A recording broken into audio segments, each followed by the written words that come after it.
e eu estava meditando no que eu ia compartilhar com as irmãs. Deus me deu uma palavra para você nessa manhã e eu creio que você vai ser abençoada, amém? Eu quero que você abra a sua Bíblia num salmo muito conhecido, o Salmo 46. Salmo 46, quero compartilhar com você algo sobre isso hoje. Os próximos, vou fazer isso aqui dentro do prazo, que eu imagino que é 1 hora, né? Vamos ler esse salmo.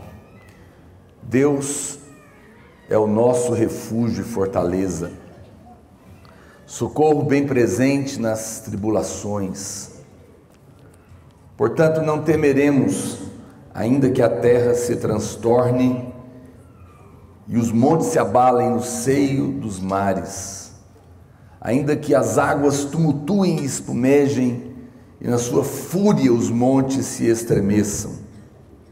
Há um rio cujas correntes alegram a cidade de Deus, o santuário das moradas do Altíssimo.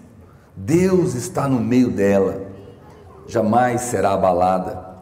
Deus a ajudará desde antemanhã. Bramam nações, reinos se abalam. Ele faz ouvir a sua voz e a terra se dissolve. O Senhor dos exércitos está conosco. O Deus de Jacó é o nosso refúgio. Vinde, contemplai as obras do Senhor, que assolações efetuou na terra.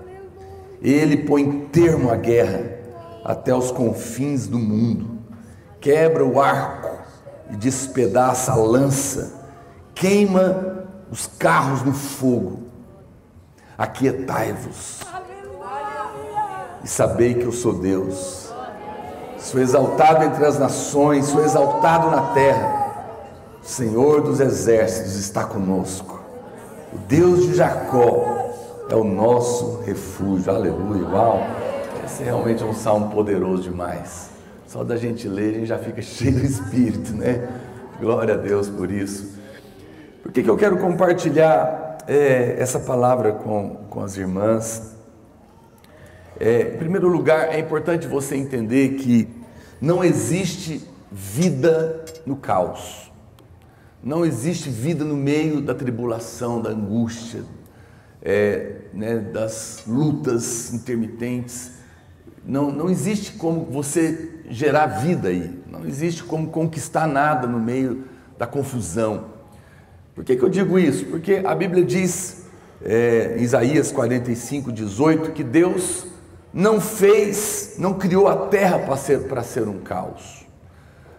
Deus não criou a terra assim. Mas quando você vai lá para o início da Bíblia, em Gênesis, no capítulo 1, do verso 1 até o 11, Deus está criando, a vida está acontecendo, a Bíblia fala que havia trevas sobre a face do abismo. Havia caos, ou seja, algo nós sabemos que aconteceu provavelmente do verso 1 para o verso 2, porque uma vez que Deus não criou a terra para ser um caos, mas havia um caos no início, então provavelmente algo deve ter acontecido, que nós supomos que deve ter sido a queda de Lúcifer. E houve um caos. E Deus vai agora criar a terra. Mas antes de qualquer coisa, a primeira coisa que Deus faz, Ele diz o quê? Haja luz. Haja luz. E Deus expõe a luz para ver a situação. E depois Ele começa a organizar o que estava em caos. Ele começa a separar as terras de baixo, as águas de baixo, as águas de cima. Ele separa a porção seca da porção molhada. Ele organiza novamente. E só depois Deus começa a trazer vida. Então, não tem como você fluir em Deus, ter um ministério frutífero. Não tem como nós conquistarmos uma cidade, uma geração, se a nossa vida não estiver organizada dentro. Enquanto existir alguma treva, enquanto existir algum caos dentro do nosso coração, da nossa mente, você não vai gerar nada, você não vai produzir nada, você vai ficar em função disso. E é sobre isso que eu quero falar para você. Pastor, como que organiza isso dentro de nós? Os grandes problemas e as doenças psicossomáticas e as depressões e as angústias, se a gente for analisar, a maior parte desses problemas está linkada com isso, com esse caos que existe dentro do ser humano. Eu me lembro de uma história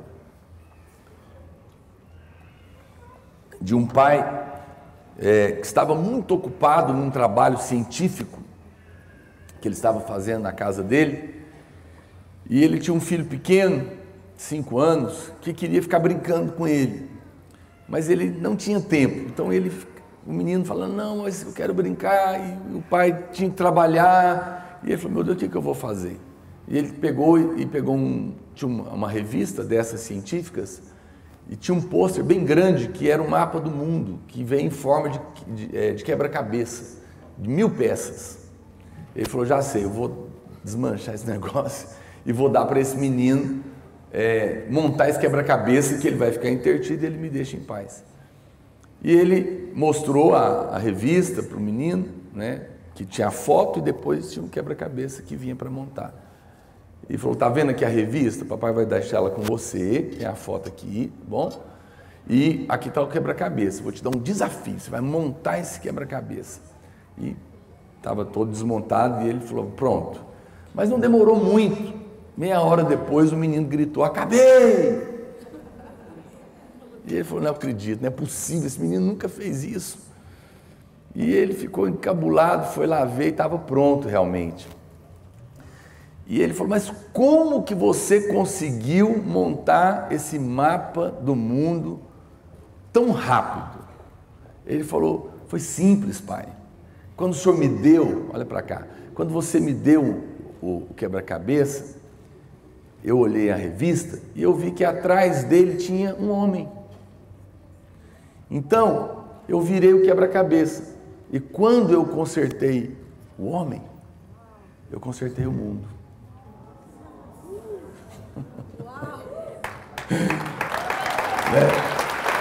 Porque qual é o caos que nós vivemos na nossa sociedade? O homem queda. A queda destruiu tudo, a queda destrói as famílias, o caos interior, o caos sem Deus, ou o caos debaixo de confusão, que destrói o seu casamento, que destrói os seus relacionamentos, que destrói o seu ministério, que destrói a sua vida. Quando você organiza as coisas por dentro, elas vão aparecer por fora, elas vão se reorganizar. E é nesse momento que esse salmo aparece.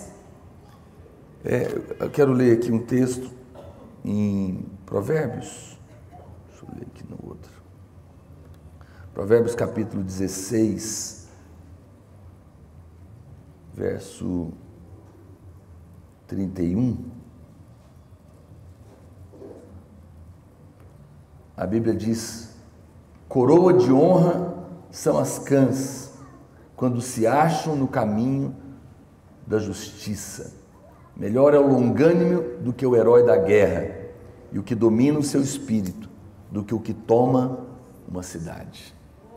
Uau! Está falando de quem? De quem está tudo bem dentro, de quem está convicto dentro, de quem sabe, de quem está no controle das coisas, de quem está firmado nesse lugar. A maioria, voltando aqui para o nosso texto, dos leitores das Escrituras, conhece esse salmo que eu li, 46, e com certeza todo mundo já leu esse salmo maravilhoso. E um dos segredos, quando a gente vai interpretar um texto, que é chamado aí de exegese, é conhecer o sentido do texto quando ele foi escrito. O que quem escreveu o texto estava passando? O que estava acontecendo quando esse salmista escreveu esse texto? Quando você entende isso, então o texto vai ganhar muito mais significado, não é, para nós. Vai ter muito mais clareza e vai trazer muito mais luz. Inclusive há um senso de que provavelmente esse hino, Castelo Forte é Nosso Deus, provavelmente foi inspirado nesse salmo. É um hino muito famoso, conhecido. Eu não vou pedir para tocar no final, porque provavelmente essa geração não toca hinos, né? Toca? Opa! Então quem sabe a gente canta ele no fim. Se tiver alguém que sabe, porque eu também não sei de cor não. Mas se tiver a letra aí, ou alguém enquanto eu prego pesquisa na internet, separa a letra e o tecladista sabe, a gente pode tocar ele no final, né? Que foi composto por Martinho Lutero, que ano que vem vai fazer aí a reforma, hein? Glória a Deus, né? 500 anos da reforma. Agora, muito provavelmente, o contexto histórico desse salmo, ele aconteceu quando, na ocasião, Deus estava livrando Jerusalém dos assírios. E o rei, na época, era Ezequias. Ezequias era o rei nessa época em que Deus estava livrando Jerusalém das mãos dos assírios. Então, eles estavam debaixo de um cerco de guerra terrível. Os assírios tinham cercado Jerusalém e colocado eles numa situação inescapável. Eles cortaram a entrada dos mantimentos, sitiaram a cidade e encurralaram Jerusalém com um exército enorme. E Ezequias conta, se você ler depois, você pode ler isso lá em 2 Reis ou 2 Crônicas 32, a história que Deus trouxe um livramento monstruoso, inexplicável. E foi nesse contexto que Ezequias, que era poeta, ele escreve o Salmo 46. Ou seja, o Salmo 46, ele foi escrito por um rei, que também era poeta, numa circunstância de um grande livramento de Israel dos assírios. Então você consegue compreender o coração e a mente desse homem que estava agora aqui escrevendo este salmo. E provavelmente ele escreveu também o Salmo 47 e o 48. Muito provavelmente nesse mesmo contexto, quando a vitória do Senhor é celebrada sobre o inimigo. E eu quero compartilhar então algumas coisas que eu penso que é a maneira de nós termos essa paz interior, acabarmos com qualquer tipo de caos na nossa vida. As irmãs têm ouvido e recebido a mensagem da graça, do perdão, do favor de Deus. Tudo isso é para quê? É para tirar todo tumulto de dentro de nós e nos levar de volta para o lugar da paz, para o lugar onde não há caos, onde não há confusão, porque nesse lugar nós podemos ter vida, não é? É claro, uma vez que eu não estou mais debaixo de condenação alguma, porque todos os meus pecados, passados, presentes e futuros, foram pagos na cruz. Uma vez que qualquer pessoa que me cobre, qualquer mundo espiritual que queira colocar algum fardo nas minhas costas, eu apenas mostro o pagamento e a quitação da dívida olhando para a cruz. Não há mais nada. Uma vez que também eu sei que não depende nada de mim, que eu não tenho justiça própria, mas tudo é Cristo. É porque Ele é perfeito, é porque Ele é bom, é porque Ele é Pai, não é porque eu faço, porque eu mereço, não tem nada a ver comigo, é uma escolha de Deus. Eu volto para Ele novamente. Então, isso me traz paz. Quantas vezes pessoas estão angustiadas, principalmente quando acontecem problemas, a nossa fé é testada, porque você acredita que Deus te ama até o problema aparecer, né? Aí você fala, mas se Deus me ama, como eles estão pregando, por que eu estou passando por isso, não é isso? Daí a primeira coisa que você pergunta é, onde é que está a brecha? Mas qual brecha? Você está vestida de alguém que não tem brecha, Cristo. A Bíblia que diz isso, se eu não tenho culpa, não depende de mim e não tem brecha, eu estou em paz. Pois é, pastor, mas você falou num ponto que eu nunca tinha pensado, vou fazer um parênteses aqui na minha pregação. Você já pensou nisso? As pessoas, essa mensagem que nós temos pregado, elas acreditam, mas daí vem um problema terrível na sua vida, e você fala, mas será que Deus realmente me ama? Porque olha a situação que eu estou passando. Preste atenção, Imagina como seria complicada a minha relação com os meus filhos, se todas as vezes que eles passassem por um problema na escola, eles duvidassem que eu os amasse. O fato dos meus filhos passarem problemas não significa que eu não os amo, significa apenas que eles estão vivos num mundo caído. E eu não tenho como estar com eles, e mesmo que eu tivesse, não poderia evitar. E alguém fala, é verdade, mas e Deus? Deus está conosco todo o tempo. Ele poderia impedir, Ele é Deus? É verdade, poderia. Mas Jesus nunca disse que nós não teríamos problemas. Ele disse que estaria conosco todos os dias da nossa vida, nunca nos deixaria, jamais nos abandonaria. Ele disse que nós somos a menina dos seus olhos, mas Ele não disse que nós não teríamos problemas. Pelo contrário, Ele disse, no mundo tereis aflições, mas tenha bom ânimo, eu venci o mundo. Ele nunca disse que você não passaria pelo vale da sombra da morte, mas Ele garantiu que passaria com você lá. Então, o seu sofrimento não diz nada a respeito do amor de Deus por você. O seu sofrimento apenas é a prova que você é gente, no mundo caído, numa carne que não habita bem nenhum, cheio de demônio, que você ainda não tem um corpo glorificado, não virou anjo, não está vivendo dentro de uma bolha. Mas no meio do caos, quando você tem a convicção, você pode ter paz. Porque daí, como diz, quando você não entende isso, a árvore no meio da tempestade cai. Aconteceu como aconteceu com o irmão outro dia lá em Goiânia, o Salmo 91 ao contrário. Tinham 1000 carros de um lado, 10.000 à sua direita, a árvore caiu em cima do dele. E aí ele ficou angustiado, Deus me ama, e por que a árvore caiu em cima do meu? E começou a questionar, eu sou fiel, eu dou o dízimo e barará. Um problema deve estar em você, pastora Luiz, nessa igreja, diz para ele. Ele não entendeu nada. Ele questionou o amor de Deus nessa hora, como muitos fazem. Mas quem sabe que é amado, que não tem brecha, que está perdoado, que não depende dele. Quando a árvore cai em cima do carro dele, ele não fica pensando que Deus não ama ele. Ele fica pensando, bom, se tinha 1000 de um lado, 10.000 do outro, caiu em cima do meu, só tem uma hipótese. Com certeza Deus está querendo trocar meu carro.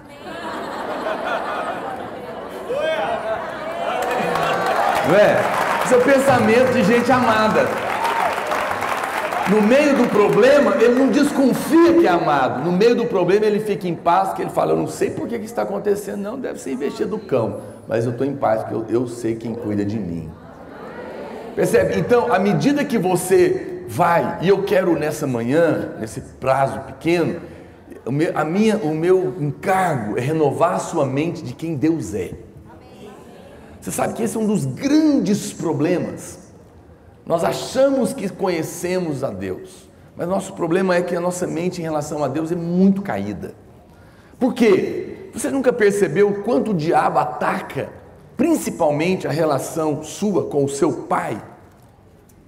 Basta você ir no presídio, Dia das Mães, está lotado. Dia dos Pais tem pouca gente. Até porque já percebeu que são os pais que aprontam a maioria das confusões? As mães aprontam às vezes também, mas a maioria são os homens. São eles que largam as famílias, na maioria das vezes vão embora, diz que vão comprar cigarro e nunca volta, espanca a mãe. E a maioria das confusões são os homens. Não por menos, no Dia das Mães, as escolas fazem uma Broadway, mas Dia dos Pais eles entregam uma gravata de papel para a gente na sala. Eu fui receber Dia dos Pais. Aonde que é o evento? Não, é lá na sala do seu filho mesmo. Cheguei lá, ele estava na carteira me esperando. Ele me deu uma caneta que eu paguei. Me abraçou, tirou uma foto, Dia dos Pais. Aleluia. É assim mesmo. Mas por que isso acontece? Porque o seu pai, ele era para ser a pessoa que Deus colocou na sua vida para mostrar Deus. Porque no Velho Testamento ninguém conhecia Deus como Pai. Quem revelou a Deus como Pai, quem chamou Deus de Pai primeiro foi Jesus. Ele era só Deus, mas Jesus vem, agora Ele é Pai. Mas uma vez que a sua vida, e se eu for perguntar aqui, a maioria de nós viemos de uma relação com pais de uma geração difícil. Meu pai era tão bravo que eu nem vou te contar, não precisava bater. Bastava ele falar, que todo mundo tremia nas pernas, né? Então não tinha relacionamento. E você teve uma relação extremamente conturbada. Então quando você converte, inconscientemente você traz essa relação do seu pai terreno para Deus. E é por isso que você tem tanta dificuldade de acreditar se de fato não vai me deixar, se de fato me ama, se de fato é assim como se tem dito. E é por isso que precisa repetir. Não pense que quando alguém vier falar para você do amor e da graça de Deus, fale de novo, outra vez, até que isso seja novo na sua vida, até que seja prático no seu coração, até que isso realmente tenha um efeito genuíno a respeito de quem Deus é. E esse salmo, ele nos ajuda, e é isso tudo que vai nos voltando, nos trazendo de volta para tirar o caos e organizar a nossa vida. Então a primeira coisa que esse salmo diz é que Deus é o meu refúgio e fortaleza, socorro bem presente na tribulação. Portanto, não temeremos, ainda que a terra se transtorne e os montes se abalam no seio dos mares, ainda que as águas tumultuem e espumejem e na sua fúria os montes se estremeçam. Essa palavra refúgio, Deus é o meu refúgio, no verso 1, o que ela significa? Significa um abrigo, uma rocha de refúgio. E se você ler essa mesma palavra no verso 7 e 11, ela quer dizer um baluarte, uma torre alta, uma fortaleza. A Bíblia está dizendo aqui que quando o inimigo vier, eu serei o vosso esconderijo. É como se o povo estivesse escondido dentro de uma pedra inatingível. É isso que ele está dizendo. O Senhor está dizendo, olha, ele está se mostrando. Ele está falando, olha, vocês estão numa batalha. Nós estamos aqui no olho do furacão, o mundo jaz no maligno. Mas não preocupe, porque quando o inimigo vier, eu vou esconder vocês dentro da pedra. Eu sou essa pedra, eu sou essa rocha, ninguém põe a mão em mim. Às vezes você não entende quando a Bíblia fala que nós somos a menina dos olhos de Deus. Por que Deus fala isso? Por N motivos, mas um deles é porque os seus olhos são olhos como de fogo, diz Apocalipse. Ninguém põe a mão no olho de Deus. E você é a menina dos olhos dele. Ninguém toca em você. É isso que a Bíblia está dizendo. Isso é maravilhoso. Ele está dizendo, eu sou essa rocha, eu sou esse lugar. Eu gosto muito de um versículo, quero que você... Eu vou ler numa outra versão, Romanos capítulo 8, verso 31. Romanos 8, 31. A Bíblia fala, que diremos, pois, à vista destas coisas, se Deus é por nós, quem será contra nós? É um texto muito conhecido, mas eu quero ler ele numa versão chamada A Mensagem.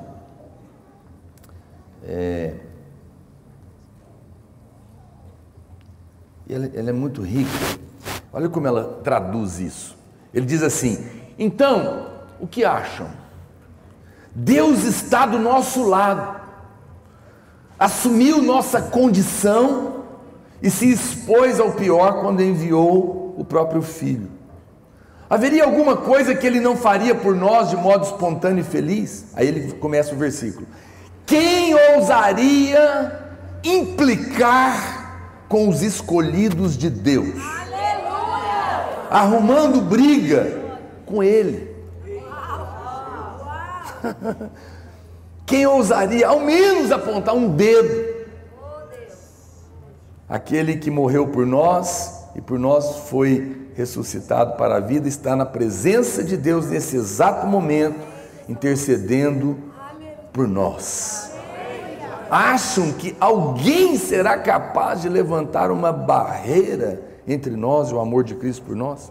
Olha o que a Bíblia está falando, ele esclarece esse versículo de uma outra maneira muito incrível, porque ele está dizendo o seguinte, se Deus é por mim, quem é doido de arrumar briga com Ele? Porque você está pensando que a briga é com você. Eu vou te ilustrar isso, porque isso aconteceu comigo na minha infância. Naquela época não tinha esse negócio de, não se chamava bullying, mas tinha. Todo mundo aqui sofreu bullying. E não tem ninguém traumatizado, não é maravilhoso? Mas hoje tudo fica traumatizado. Mas na nossa época não ficava, apesar que eu não me esqueci dessa cena.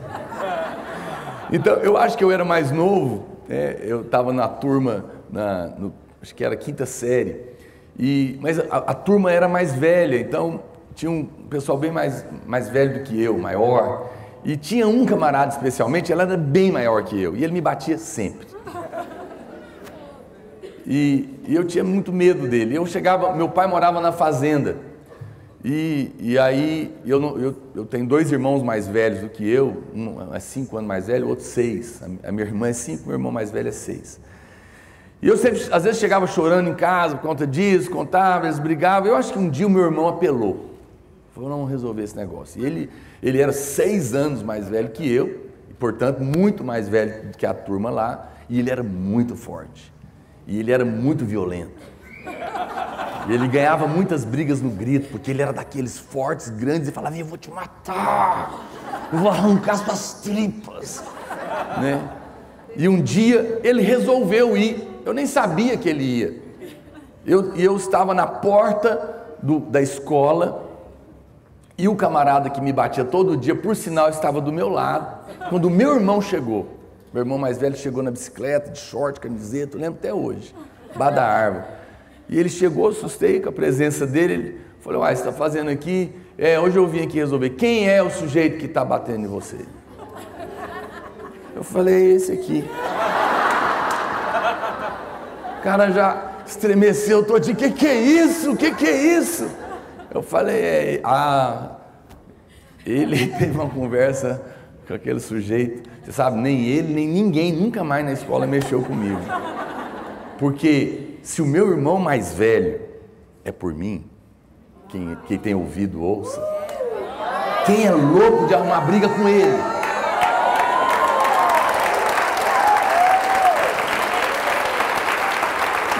Veja, isso é poderoso demais. Se Deus está do meu lado, quem vai mexer com ele? Porque mexer comigo é mexer com ele. É arrumar briga com Deus, não tem... Essa é uma verdade tão poderosa, e é isso que o salmista está dizendo, os assírios vieram contra nós, mas mal ele sabia que a briga não era conosco, era com Deus. Eu aprendi isso no meu ministério, sabe? Eu nunca pedi para ocupar a vaga de nada, porque quando você é que força a porta para entrar, para alcançar posições, depois quando quiserem te derrubar de lá, você vai ter que brigar. Mas quando é Deus que te põe e alguém quer te derrubar, resolve com Ele. Resolve com Ele. Eu nunca forcei porta de nada. Se Deus tem para mim, tem. Se não tem, eu estou em paz. E se você quer me derrubar, tente, mas resolva com quem me pôs. Porque Ele, a briga é com Ele. É isso que a palavra de Deus está dizendo. Isso é maravilhoso. E é por isso que a gente precisa tanto de renovar a nossa mente em relação a Deus. Esses 2 termos, eles declaram que Deus é um refúgio confiável para o seu povo quando tudo ao seu redor estiver caindo. Quando tudo estiver caindo, Ele está dizendo, eu sou esse lugar.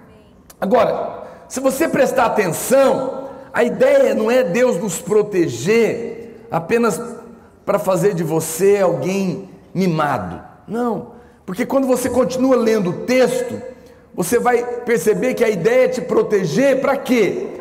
Para te fortalecer e a hora que você volta para a vida e enfrentar os problemas, você está bem de novo. Então, é uma proteção para te manter na batalha, e não para te tirar, e não para te fazer alguém mimado, dependente completamente de pessoas. Essa palavra a palavra tribulações, que o texto está dizendo, que Deus é o nosso refúgio, fortaleza, socorro bem presente nas tribulações. O que é isso, pastor? Essa palavra significa pessoas em lugares apertados, encurraladas num canto e incapazes de sair da situação. Olha que coisa horrível. Essa situação, quando o salmista escreve isso, é porque a estratégia do exército assírio foi essa. era maligna. Eles cercaram a cidade com 180 mil soldados, se eu não me engano, e cortaram as fontes de água, de comida, de tudo. Ou seja, não tinha saída. Talvez você esteja ou possa vir a acontecer uma circunstância nas nossas vidas que não tem saída. Você fala, pastor, a minha situação não tem saída. É nessa hora que Deus aparece.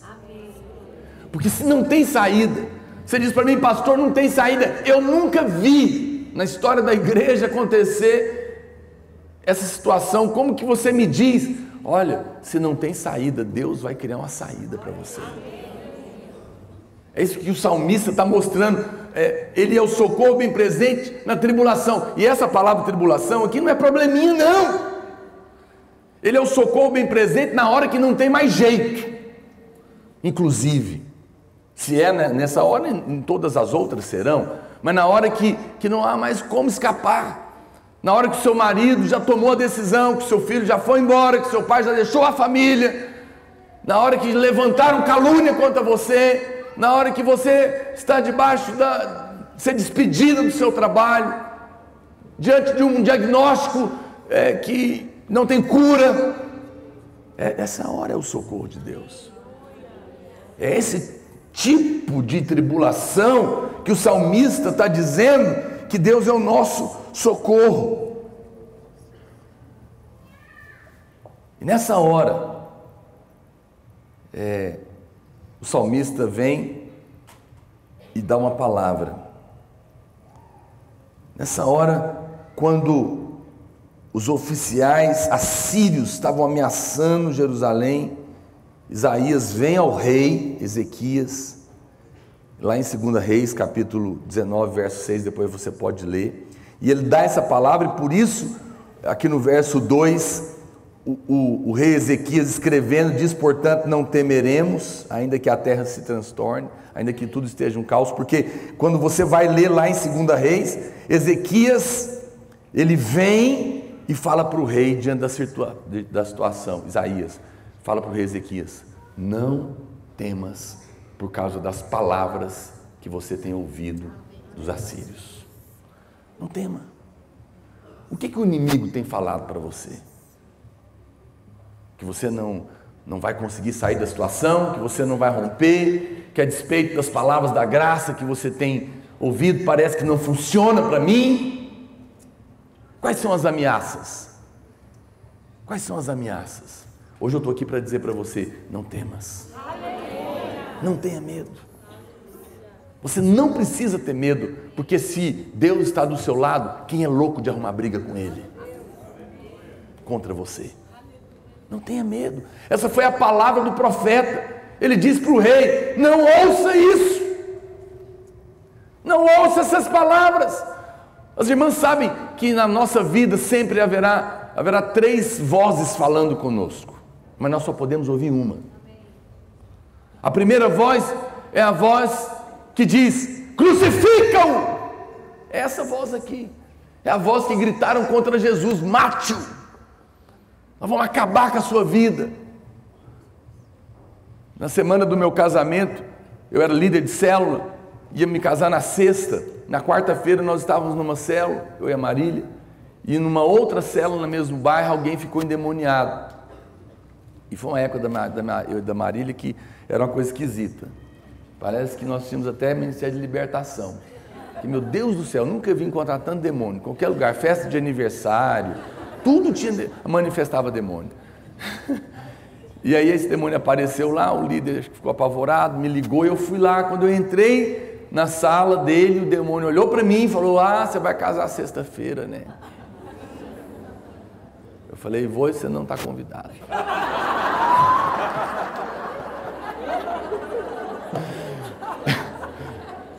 Mas, é claro, ele estava querendo me ameaçar, né? Quantas vezes o diabo não quis ameaçar? Vou fazer uma obra grande, mas o custo disso vai se levar um filho seu. Deus lá precisa matar meu filho para ter obra grande, meu Deus do céu. como se isso dependesse de mim. Mas quantos pastores não vivem com medo de que o diabo vai matar o filho como semente para poder... a semente já foi enterrada, Cristo. O grão de trigo já morreu.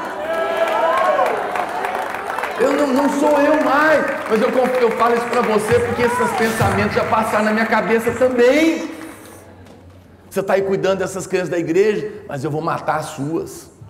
Não vai matar nada, não temas, não ouça esta voz, não ouça a voz que te diz crucifica. Mas tem outra voz, a outra voz é aquela que diz Hosana, bendito é o que vem em nome do Senhor, que mulher maravilhosa. Não ouça isso. Isso é o outro lado, isso é a justiça própria, isso é você agora achando que é alguma coisa. Mas nunca se esqueça, na sua carne não habita bem nenhum. E se alguma coisa você recebeu, foi do céu que te foi dado. Fica quieta, não deixa o ego subir, que isso vai te derrubar também. Essa voz também não é de Deus, Jesus também não aceitou ela, mas ele aceitou só uma.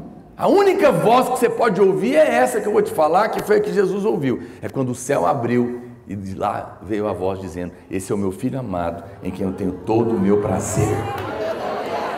Ouça essa voz, as outras não. O profeta estava dizendo para o rei: não ouça as vozes de ameaça. Irmã, você não tem que ter medo, nós vamos ganhar essa cidade, essa nação. O diabo não pode tocar na nossa vida. A palavra do Senhor diz que o Senhor nos deu autoridade sobre todo o poder das trevas, e nada, absolutamente nada, poderá nos causar dano algum, porque nós estamos escondidos nele. Não temas, essa é a palavra que veio. Talvez você não veja naquele momento o livramento, parece perdido, o inimigo cresce, mas a palavra de Deus diz para você: não temas. Ainda que a terra mude, ele está dizendo, né? Ainda que as montanhas sejam arremessadas no mar, ainda que venham terremotos, maremotos, não esqueça de uma coisa: tudo está debaixo do controle absoluto das mãos de Deus. Nenhum fio de cabelo cai da sua cabeça sem o consentimento dele. Ele conta cada um deles e sabe quantos você tem. Ele conhece você pelo nome. Você precisa mudar a sua mente a respeito de quem Deus é, porque isso vai tirar você do caos. Então, a primeira coisa que esse salmista está dizendo é isso: Deus é uma fortaleza. Eu tenho aprendido a fazer um exercício espiritual para renovar a mente a respeito de Deus, e um deles é esse: é você ajoelhar para orar e exagerar na bondade de Deus. Não é que eu quero estimular você a ser ganancioso ou ter as coisas, não, é só para você exercitar e ver até onde a sua fé vai, até onde você pode pensar na bondade de Deus com você. É ajoelhar para pedir uma casa e falar: Deus, não quero uma casa, não, me dá 5 casas, não me dá 10 casas. 10, aí você pensa: não, mas Deus não vai me dar 10 casas, não preciso de 10 casas, por que Deus vai me dar? Se eu não preciso, Ele não vai me dar. Aí você pensa: mas será que Ele só me dá o que eu preciso? Quantos aqui tem filhos? Vamos ser honestos, de tudo que você já deu para ele, será a maioria, será que ele de fato precisa? Precisa nada. Se você que é mau, dá um monte de coisa para os seus filhos sem eles precisar, imagina o seu Pai Celeste. Mas você tem que mudar a sua mente. Então eu faço isso, não é porque eu quero ter 10 casas necessariamente, é só para ver até onde eu acredito na bondade de Deus, né? E o outro exercício é que todo dia cedo, todo dia, eu acordo, antes de levantar da cama, eu fico lá um tempo lembrando: eu sou amado, eu sou filho amado, meu Pai tem prazer em mim, Ele preparou esse dia para mim, esse dia vai ser maravilhoso, eu sou um filho amado, ainda que tem problemas para resolver, Ele me ama. Você tem que renovar, você tem que o tempo todo estar exercitando. Mas qual que é a segunda coisa que o salmista diz no verso 4 ao 7? Deus está no nosso meio. Ele não apenas é a nossa fortaleza, Deus, mas a Bíblia fala que Ele está no nosso meio. Essa cena seguinte mostra Jerusalém, onde o povo estava sitiado pelo exército deles. E naquela época, os irmãos sabem, e até hoje, a água lá na Palestina era muito preciosa, especialmente em Jerusalém. porque era uma das poucas cidades da antiguidade que não era construída na beira do rio. Então o que Ezequias fez? Ezequias teve muita sabedoria, ele construiu um duto subterrâneo na cidade, porque não estava na beira do rio, era um duto de abastecimento. E esse duto ele ligava os mananciais de Gion, lá no Vale de Cedron, até o tanque de Siloé, dentro da cidade. Então tinha água disponível lá. O que aconteceu? Os assírios, eles fecharam a cidade, disseram, não vai entrar água. Mas ele era sábio, e debaixo subterrâneo ele tinha feito um duto de uma fonte na outra, e tinha um rio lá dentro, que ele construiu. Então ele sabia que nessa situação ele podia ser livrado. Mas é justamente aqui que Ezequias, ele vira e ele fala, né? Há um rio cujas correntes alegram a cidade de Deus. Lembra que ele era poeta. Então ele está se referindo a isso, mas ele também está se referindo a Deus. O que Ezequias estava querendo dizer nessa hora? Ele estava dizendo, ainda que o inimigo corte o nosso suprimento de água, e aí seria o fim, há um rio cujas correntes alegram a cidade de Deus, o santuário das moradas do Altíssimo. Ou seja, o poeta sabia que, embora ele tinha um túnel subterrâneo de um rio artificial de água, ele estava dizendo, olha, ainda que o inimigo venha e queira cortar todos os suprimentos, há um rio cuja cidade alegra o coração do rei. E ele sabia que Deus era esse rio, o Espírito Santo era esse rio, que estava ali naquele lugar. Ele sabia disso. No tempo do rei Acaz, Isaías comparou a invasão dos assírios a um rio transbordante, mas ele lembrou que Deus era um rio que corre brandamente dentro de nós, está lá em Isaías 8,6, e que traz paz. A Bíblia fala que no verso 5, ele diz que há um rio cuja corrente alegra a cidade de Deus, o santuário da morada do Altíssimo. Deus está no meio dela, jamais será abalada. Ele está dizendo que isso é uma verdade poderosa, ninguém poderia derrotá-lo, porque ele está no meio dela. Jerusalém não tinha rio, mas ele está dizendo que no meio de toda a batalha, você precisa lembrar, não se preocupe, há um rio, há uma presença de Deus, há uma presença do Espírito Santo no nosso meio, e essa presença vai alegrar o seu coração. A igreja é o único lugar onde as pessoas com muitos problemas chegam chorando no culto e vão embora rindo. O problema continua lá fora, o problema ainda não foi resolvido. Já percebeu que crente é um ser incrível? Ele tem problemas, ele está desempregado, chegou abatido na reunião e vai embora rindo. Arrumou um emprego? Não. Mas por que você está rindo? Porque tem um rio que alegra a cidade de Deus. Há algo dentro de mim que me diz, calma, eu cuido de você. É um rio que corre mansamente, é um rio que traz paz. Você precisa parar, você precisa permitir que esse rio que alegra a cidade de Deus flua dentro de você. Ezequias estava dizendo isso. O inimigo se levantou. O que ele quer? Qual que era a última tática de guerra? Era cortar a entrada de água. Então a gente vai lá em Israel e vai visitar os lugares. Em muitas cidades a gente percebe quanto eles tentavam esconder a entrada da água, porque eles sabiam que se cortasse a água, cortava a vida. O inimigo, ele quer oprimir você, colocar medo no seu coração, para cortar o fluir do Espírito na sua vida. Mas quando a palavra de Deus diz que você não precisa ter medo, porque Ele está com você, e Ele é esse rio subterrâneo, essa água que flui no seu coração para alegrar a sua vida, para alegrar o seu coração. No meio da angústia, vai para lá. Deixa esse rio fluir, deixa essa alegria voltar. A Bíblia fala que,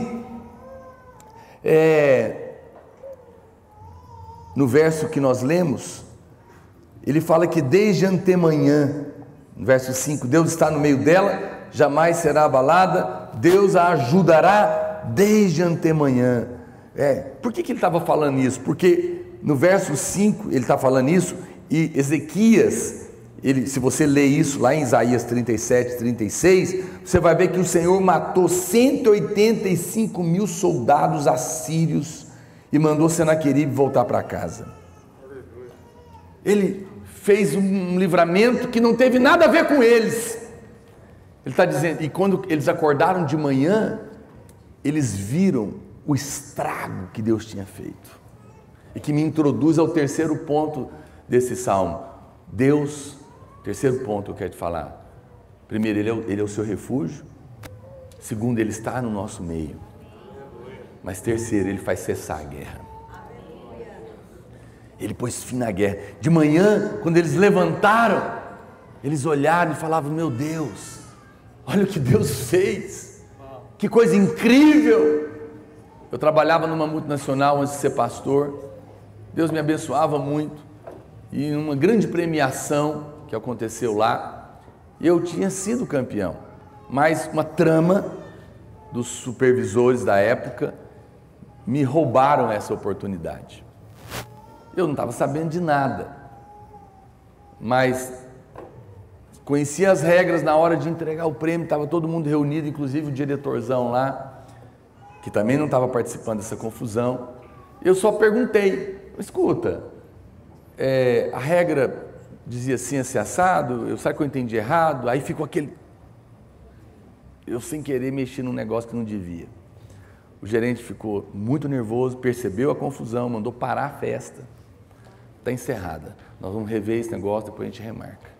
Deus do céu, imagina, eu mexi com gente grande demais, sem querer, e eles estavam fazendo um rolo que eu nem sabia, e o diretor manda parar, e de fato era verdade, tanto depois me entregaram, sem festa, mas me entregaram. E aí, os supervisores que estavam abaixo do diretor reuniram, e alguém mandou falar para mim, claramente, por parábolas. Falou: olha, manda avisar o Naor que ele vai tomar 2 tiros, um na asa e o outro ele vai tombar. Eu assim, por Deus, eu acho que eu respondi, pastor Dene, na hora eu falei: olha, avisa eles que só quem me colocou aqui pode me tirar. Ele achou que, aí a pessoa achou que era quem tinha me contratado. Eu estava falando de Deus. Eu não sei como que Deus ia fazer isso, eu não sei. As metas eram enormes. A equipe talvez tivesse 30 vendedores para bater metas monstruosas. Cada um fazia assim um pedacinho, 2, 3%. Sabe o que Deus fez? Naquele mês que eles iam me dar um tiro, eu fiz sozinho 30% da meta da empresa inteira. Milagrosamente, inexplicavelmente. E aí como que eles iam me dar tiro em mim?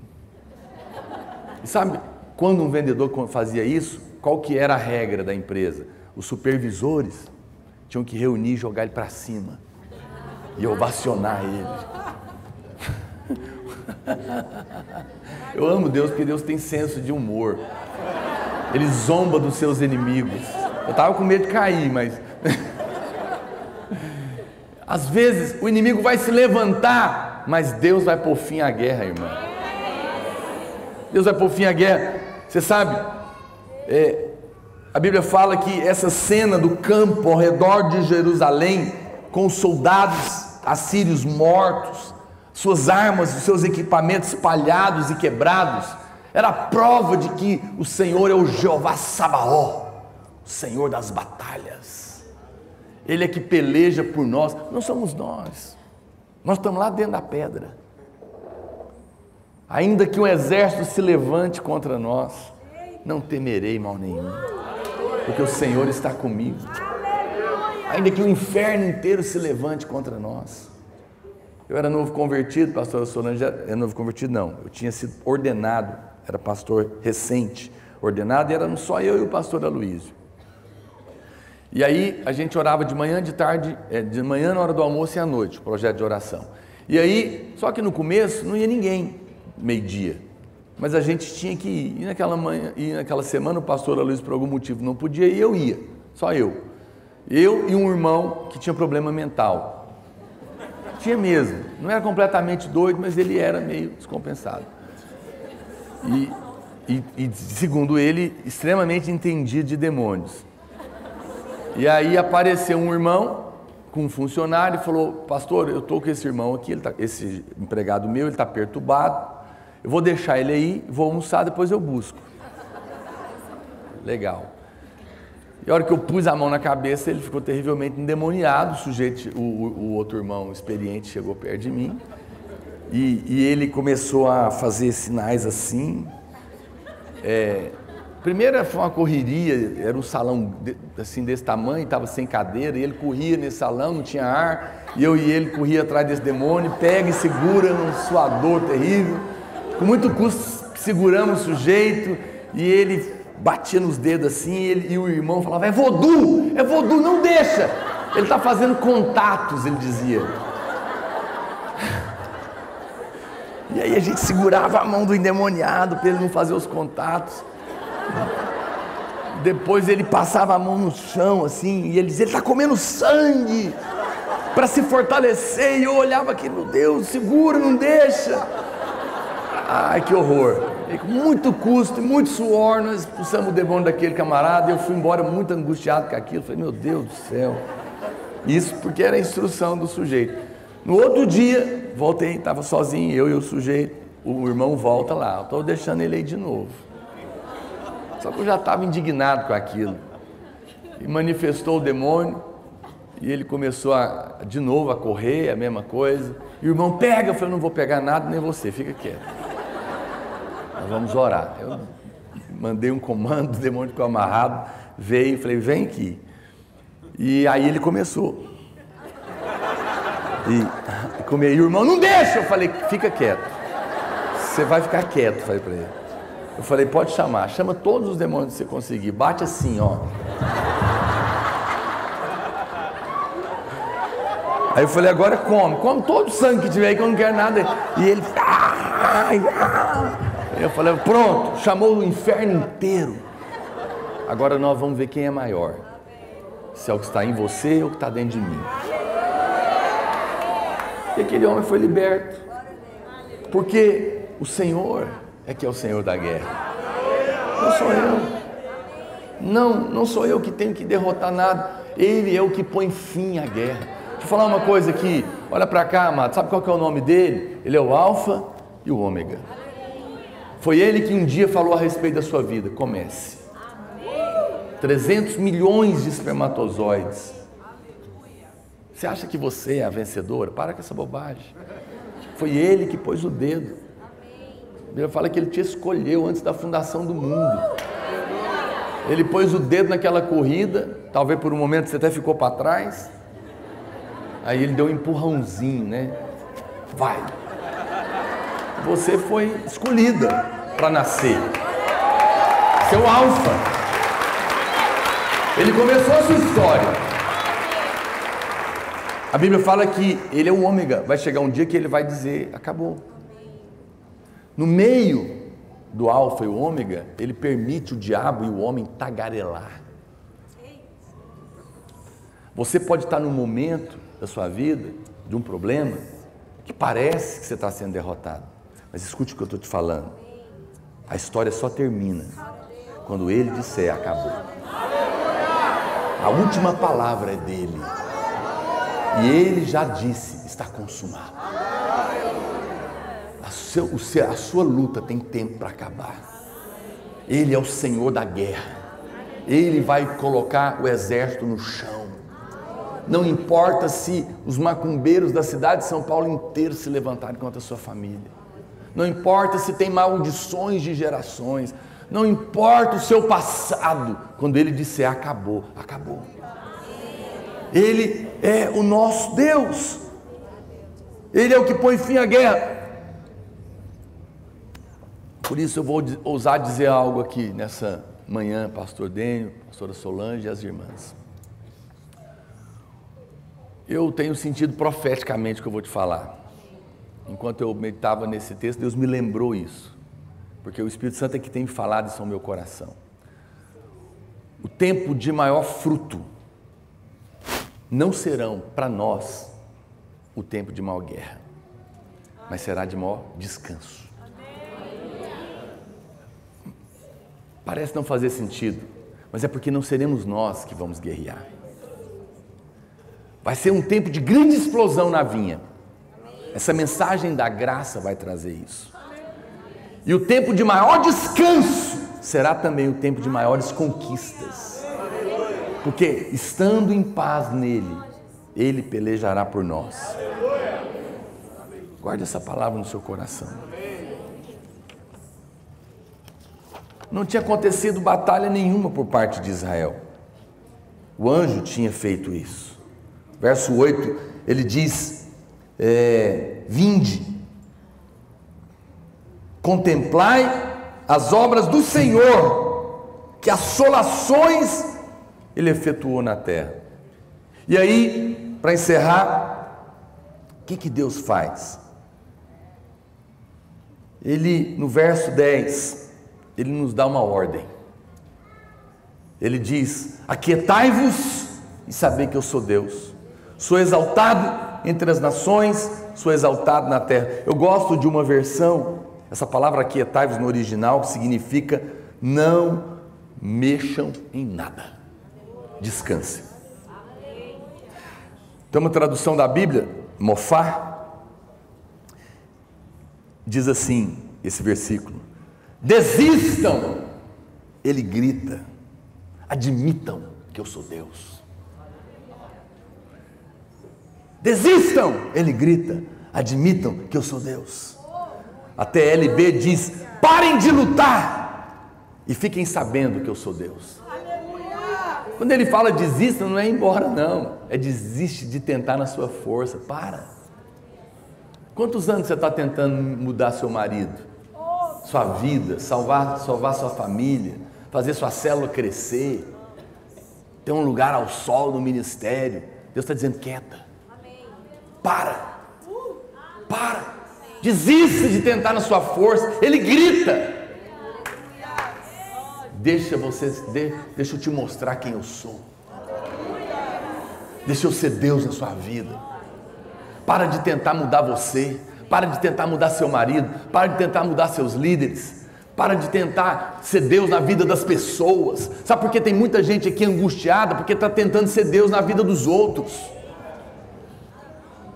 tomando os problemas dos outros para você, sendo que você não é capaz de resolver nem os seus.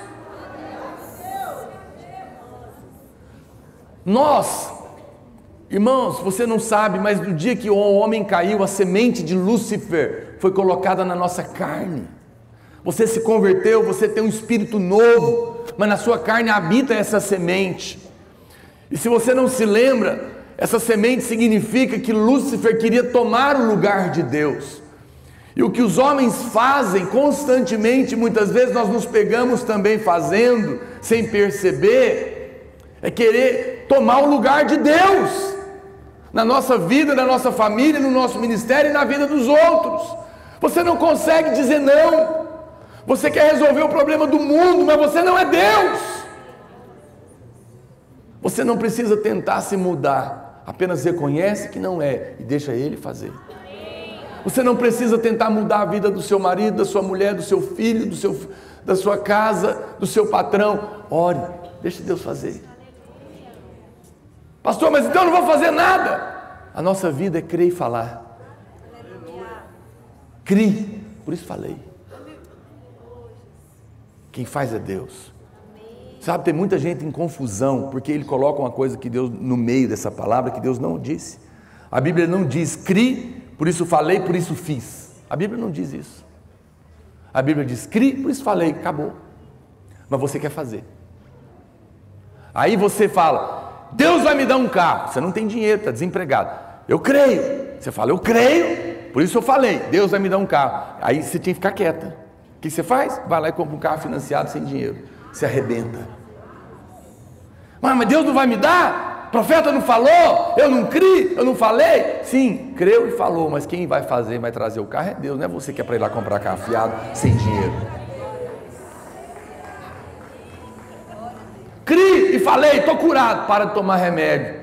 Aí morre. Ou pior, vai morrer e volta a tomar o remédio sem fé. Agora estou angustiado, não tenho fé, porque eu falei, criei, parei de tomar o remédio e não fui curado, Deus não me ama. Confusão sua. Você crê que Deus vai te curar? Tá certo, fale isso, tá certo, mas não pare de tomar o remédio. Quando ele te curar, você para, porque é Ele que faz, não é você que faz. A fé não exige de mim um fazer, exige de mim um crer e um falar. Deus vai mudar meu marido, é a promessa do Senhor, eu e a minha casa serviremos ao Senhor. Eu vou ter um ministério frutífero, porque o meu Deus é um Deus de abundância, é Deus que faz, é Deus que salva, é Deus que transforma, é Deus que liberta. Eu não faço nada, eu imponho as mãos e Ele cura. Eu abro a minha boca e Ele enche. Eu faço apelo e Ele salva. Eu oro e Ele transforma as pessoas. Eu não sou Deus. Para! O que Deus está nos chamando para fazer, para dizer, dizendo: igreja, assenta e observe o que eu vou fazer em São Paulo. Você sabia, só um parênteses, que lá no tabernáculo não tinha cadeira? Porque o sacerdote não podia sentar? Porque assentar fala de descansar. Mas Jesus não tinha vindo, o sacrifício não podia terminar. Mas a Bíblia fala que Jesus morre, ressuscita, sobe aos céus à destra do Pai e faz o quê? Senta. Sabe por que Ele sentou? Porque está consumado. Mas agora eu quero te contar uma coisa. A Bíblia fala que você está em Cristo, assentado com Ele nas regiões celestiais, em Cristo. Ele não diz para você ficar de pé, Ele diz para você assentar. Assenta, porque eu vou fazer. Você já usou todas as estratégias, você já tentou de tudo. A cela não rompe, meus discípulos não mudam, a igreja não vai, meu marido é isso, meu emprego é aquilo, a minha enfermidade é assada. Senta, para, aquietai-vos, Ele grita. E saiba que eu sou Deus, não você é Deus. Você sabe por que Deus procura adoradores? Não é porque Ele é carente, não, porque a gente não existia antes. Ele é autossuficiente. Deus não está lá, é preciso que alguém me adore. Não, Ele procura adoradores porque Ele quer nos abençoar. Porque adorar é dizer: eu não sou Deus, só o Senhor é Deus. Quando eu adoro, a semente de Lúcifer perde força em mim, porque eu coloco Ele no lugar dele e eu no meu. O que Deus quer ensinar para nós como igreja nesses dias é que a posição da vitória é sentado, é em paz, é no descanso. Qual que é a prova que você ainda não aprendeu isso? É que no dia que você ora e jejua, você tem certeza que vai ser uma bênção, mas no dia que você não orou, você fala: hoje não vai ser bom. Ainda depende muito de você. Isso é pesado. Ninguém pode ter um ministério que depende de si. É fardo. O fardo do Senhor é leve. Seu peso é suave, porque nós estamos assentados com Ele. Ele é o Senhor da batalha. Ele está no nosso meio. Existe um rio que alegra a cidade de Deus, que flui do Espírito. Nós estamos escondidos dentro da rocha. Ele peleja as nossas batalhas. Não tente ser Deus na sua vida, nem na vida dos seus amados.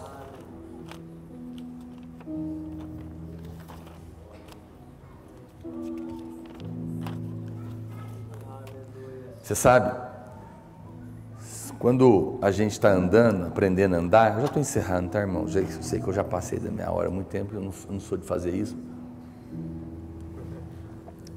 Só faço sempre. Quando uma criança está aprendendo a andar, porque talvez você está pensando: pastor, então eu não tenho que fazer nada. Não, preste atenção. Você vai continuar, mas é que o nosso fazer é sentado. Sei que é estranho, vou tentar te explicar. Quando uma criança está aprendendo a andar, ela tem medo de cair, né?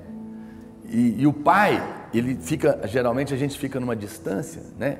E a gente fala: vem, vem. Então ela olha para a gente e ela vai meio que, e daí ela acaba de chegar, não é?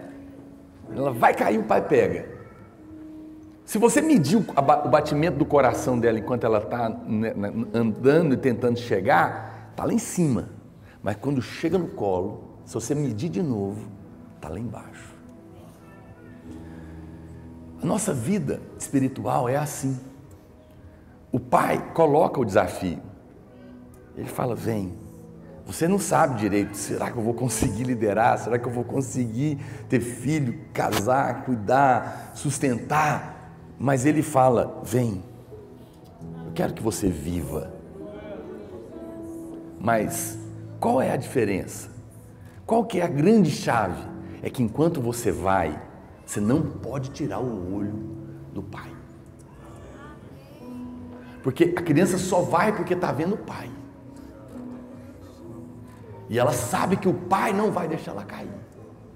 E na hora que o batimento estiver lá em cima, Ele vai pegar ela e pôr no braço.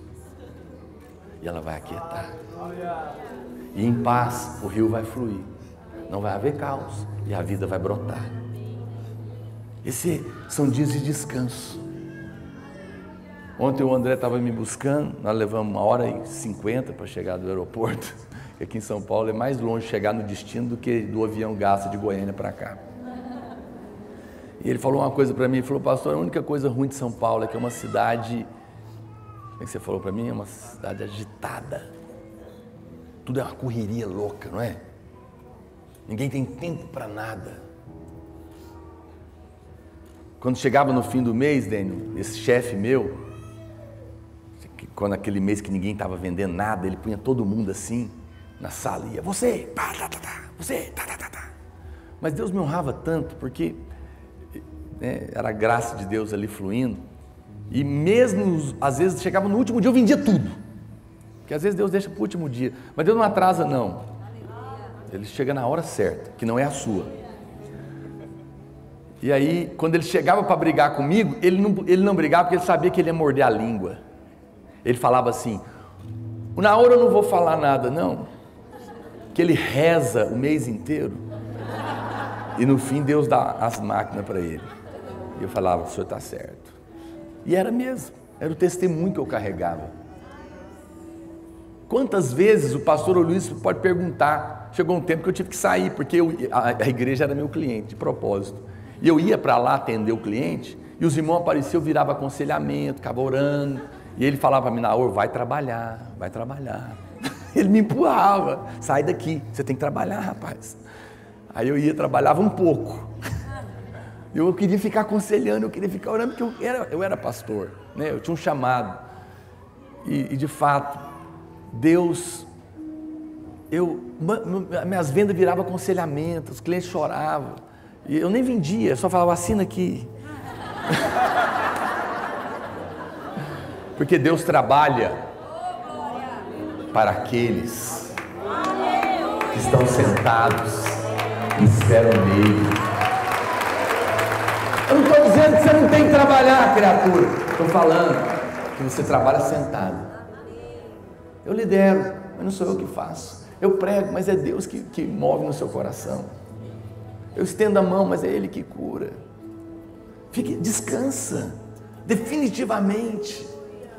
Isso é tão precioso. Pare, para você se acalmar, vou só citar algumas coisas.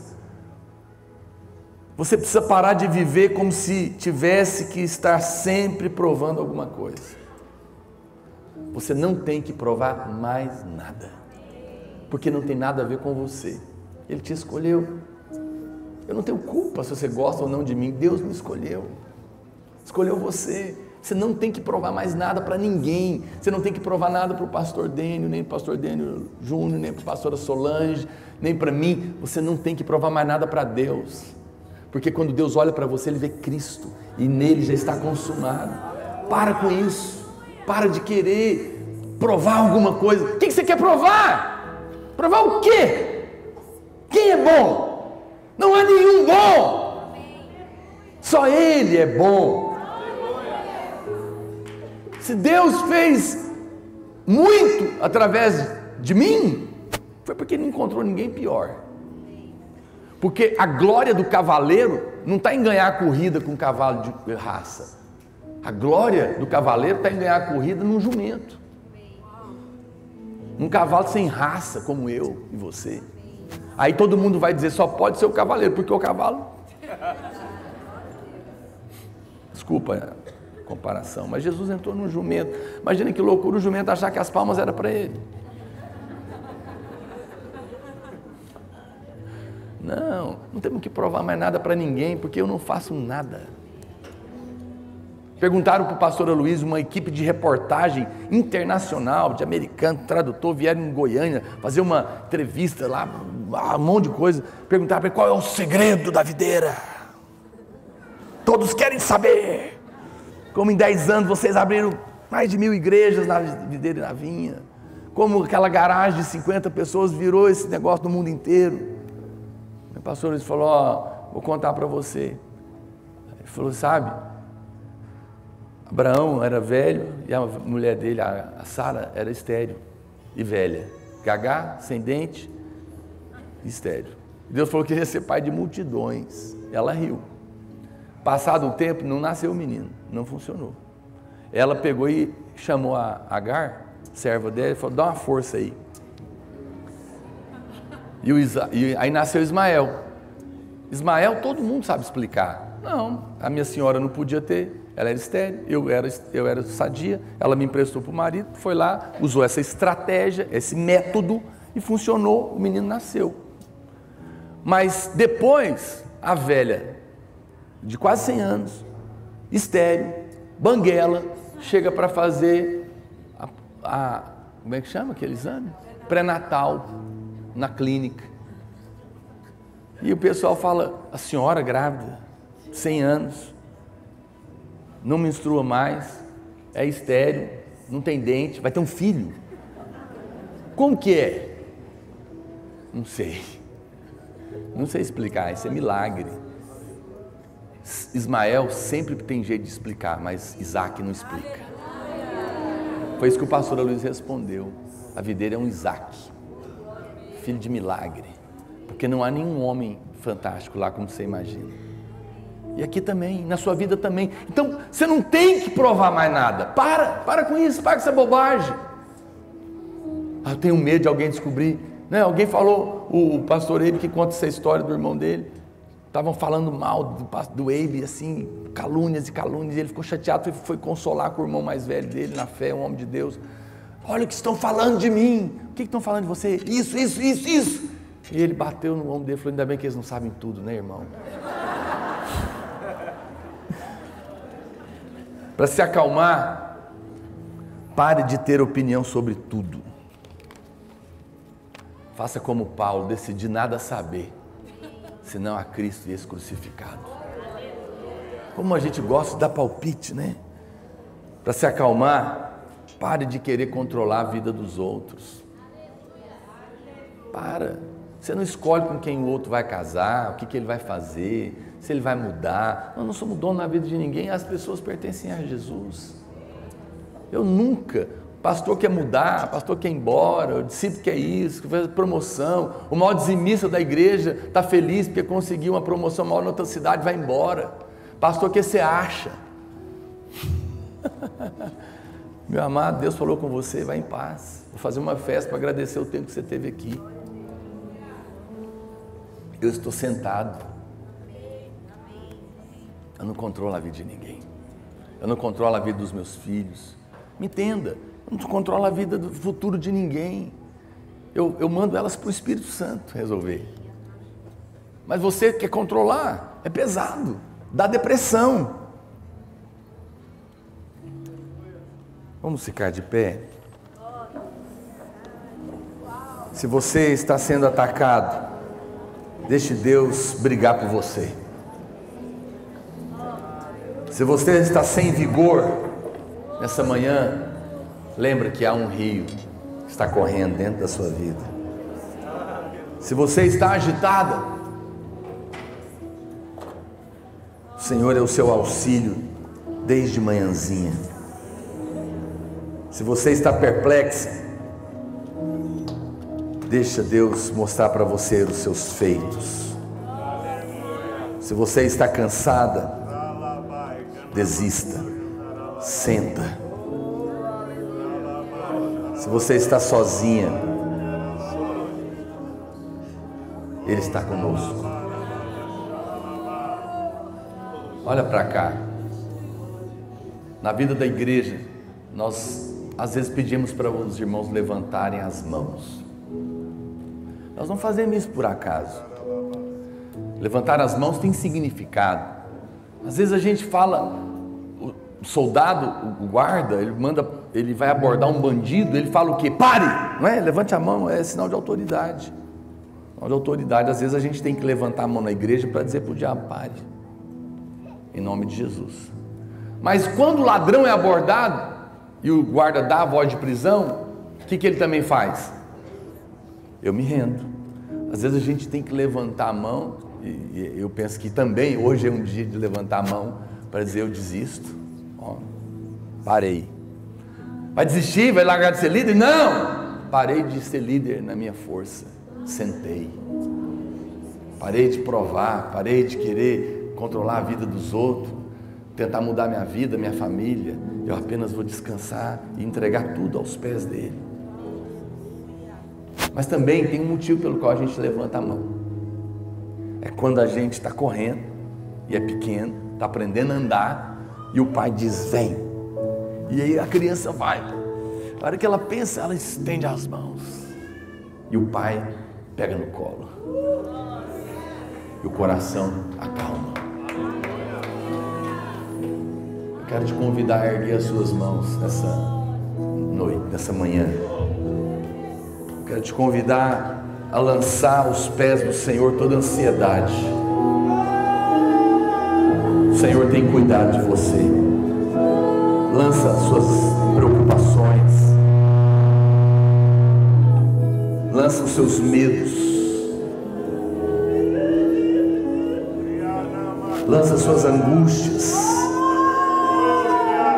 Há um rio neste lugar que alegra o seu coração. O Senhor está no nosso meio. Os dias de maiores alegrias, de maiores conquistas, de mais frutos, serão os dias de maiores descansos na sua vida. O Senhor está pelejando a sua causa nesta hora. Enquanto nós cantamos, as mãos erguidas, deixe o Senhor ser a sua fortaleza.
seu coração.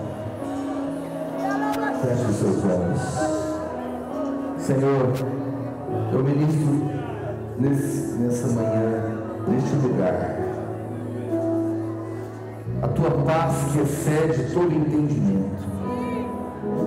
Eu declaro, Senhor, agora, que todo e qualquer tipo de peso, de angústia, de fardos, de culpa, de condenação, de acusação, de incapacidade, de incredulidade, caiam por terra agora, no nome de Jesus.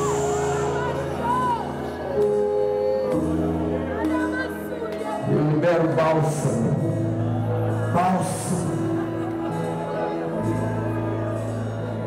óleo de alegria, ao invés de pranto, vestes de louvor, ao invés de espírito angustiado. Pai, que se chamem carvalhos de justiça, plantados pelo Senhor para a sua glória, estão assentados com Cristo. Haja paz, haja descanso, haja gozo, haja alegria no seu coração. Por um momento eu quero que você, erga suas mãos novamente. Você vai fazer uma oração simples. Você vai entregar tudo para Deus. Entrega o seu marido, seu casamento, seu pai, sua mãe, seus irmãos. Entrega sua célula, seu ministério. Entrega sua vida, seus conflitos, seus medos, seus temores. Coloca tudo aos pés da cruz. Entrega, vai entregando, abre a sua boca. Diga para Ele: Senhor, eu entrego. Eu não vou mais tentar ser Deus. Eu vou me aquietar e saber que o Senhor é Deus. Eu vou deixar o Senhor ser Deus na minha vida, ser Deus na minha família, ser Deus no meu casamento, ser Deus no meu ministério, ser Deus na vida dos meus filhos, dos meus discípulos, ser Deus na vida da igreja. Só o Senhor é o único Deus vivo e verdadeiro. Eu abro mão, rejeito, eu desisto de tentar na minha força. Eu entrego esse medo, aquele outro medo, eu entrego essa situação, esta ameaça. Entrega, abre a sua boca, vai entregando o seu medo de errar. Há pessoas aqui que estão com medo de tomar decisões e errar. Você está com medo de errar. O Senhor te diz: eu sou o seu caminho, eu conduzo os seus passos. Não tenha medo, diz o Senhor. A sua vida está escondida na rocha. Eu estou no vosso meio. Há um rio que alegra o seu coração nesta manhã.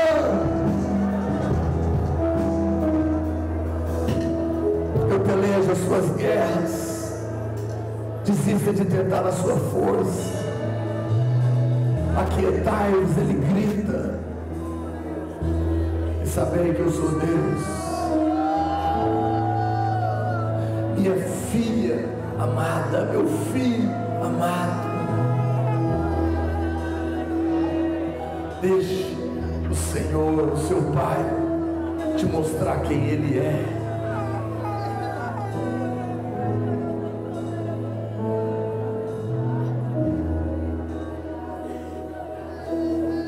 Seja como uma criança desmamada. Uma criança desmamada se aquieta nos braços da sua mãe. Assim é minha alma para contigo. Tudo está feito e nós estamos assentados com Ele. Haja uma paz profunda no seu coração. Haja cura. Teus pecados passados não me lembrarei mais. Não há pecado grande demais que você tenha cometido que eu não possa perdoar. Não há pecado sujo demais que eu não possa lavar. Não há passado terrível demais que eu não possa mudar. não há mais maldição. Você pertence a outra família. Você está numa nova vida, numa nova casa, com um novo pai.